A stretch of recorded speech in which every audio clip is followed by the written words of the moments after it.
दोस्तों, स्वागत है आपका एक और नए विषय में। इस भाग में हम जानेंगे कि भगवान कौन है, उनके अस्तित्व, स्वरूप और हमारे जीवन में उनकी भूमिका को समझने की कोशिश करेंगे। तो आइए धर्म, ज्ञान और दर्शन के इस अद्भुत सफर की शुरुआत करते हैं। भगवान क्या है? आज आपकी भगवान को जानने की खोज आपको यहाँ ले आई। तो आइए, भगवान क्या है? लोगों के प्रश्नों के उत्तर ढूंढने में मदद के लिए अनगिनत किताबें लिखी गई हैं। हालांकि तथ्यों की पूरी स्पष्टता नहीं मिलने से एक स्पष्ट तस्वीर कभी चित्रित नहीं होती है। आप भगवान की खोज में हैं। आप भगवान को जानना चाहते हैं। आप भगवान के कार्य को जानना चाहते हैं। आप भगवान का पता जानना चाहते हैं। लेकिन सबसे महत्वपूर्ण, आप भगवान के साथ होना चाहते हैं। लेकिन भगवान क्या है? क्या भगवान इस ब्रह्मांड का निर्माता है या वह दुनिया का शासक है? क्या वह परमात्मा है या वह किसी प्रकार का नैतिक अधिकार है? क्या भगवान जीवन है या भगवान आशा है? क्या भगवान प्रेम है या भगवान सत्य है? आपको क्या लगता है? भगवान एक नाम है या एक विशेषण? हम में से अधिकांश के लिए भगवान की छवि हमारे मन में स्वाभाविक रूप से विकसित हुई होती है जब से हम युवा होते हैं, और आम तौर पर हमारे परिवार जिस धर्म का पालन करते हैं तब से। परिणाम स्वरूप हम भगवान के रूप में विश्वास करते हैं, स्वीकार करते हैं और सम्मान करते हैं। उदाहरण के लिए, हम भगवान कृष्ण की पूजा करने वाले व्यक्ति का उदाहरण लेते हैं।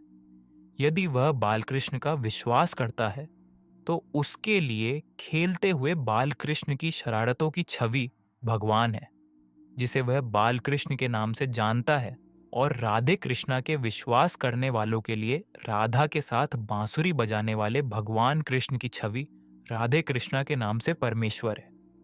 योगेश्वर कृष्ण के भक्त के लिए भगवान कृष्ण की छवि उनके हाथ में चक्र के साथ उनकी आंखों के सामने तैरने लगती है, जो उनके लिए भगवान है। अन्य भगवानों के भक्तों के लिए भी यही विचार प्रक्रिया सत्य है। वे सभी जिनका नाम हम भगवान, भगवान महावीर, भगवान राम, भगवान कृष्ण, भगवान शिव आदि के रूप में लेते हैं, वह सामान्य मनुष्य थे जिन्हें उनके जीवन में बाद में भगवान के रूप में स्वीकारा गया और पूजा जाता है। इसका मतलब है कि भगवान एक नाम नहीं है, बल्कि एक आम विशेषण है जो उन लोगों का वर्णन करने के लिए दिया जाता है जिन्होंने अपने सभी कर्मों को समाप्त कर दिया है।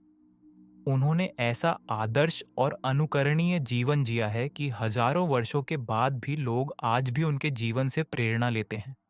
जब वे जीवित थे, तब इन महापुरुषों ने विभिन्न धर्मों, संप्रदायों या अनुष्ठानों को पालन करने के लिए नहीं बनाया, और ना ही उन्होंने खुद को भगवान के रूप में संदर्भित किया। उन्होंने महसूस किया कि भगवान क्या है और उन्होंने इसे दुनिया को समझाया। उन्होंने भगवान को महसूस किया और लोगों को भगवान का एहसास कराया।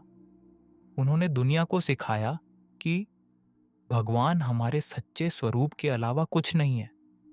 भगवान ना तो निर्माता है और ना ही दुनिया का शासक। भगवान शुद्ध आत्मा के रूप में, अविभाज्य रूप में हम में से हर एक के भीतर है। जब तक आपके पास मैं कौन हूं की अज्ञानता है, और उस अज्ञानता से आप ये मानते हैं कि मैं यह शरीर हूं, आप एक साधारण जीव हैं। और जब आप महसूस करते हैं कि मैं शरीर या शरीर को दिया गया नाम नहीं हूं, मैं केवल एक शुद्ध आत्मा हूं, फिर आप स्वयं भगवान हैं।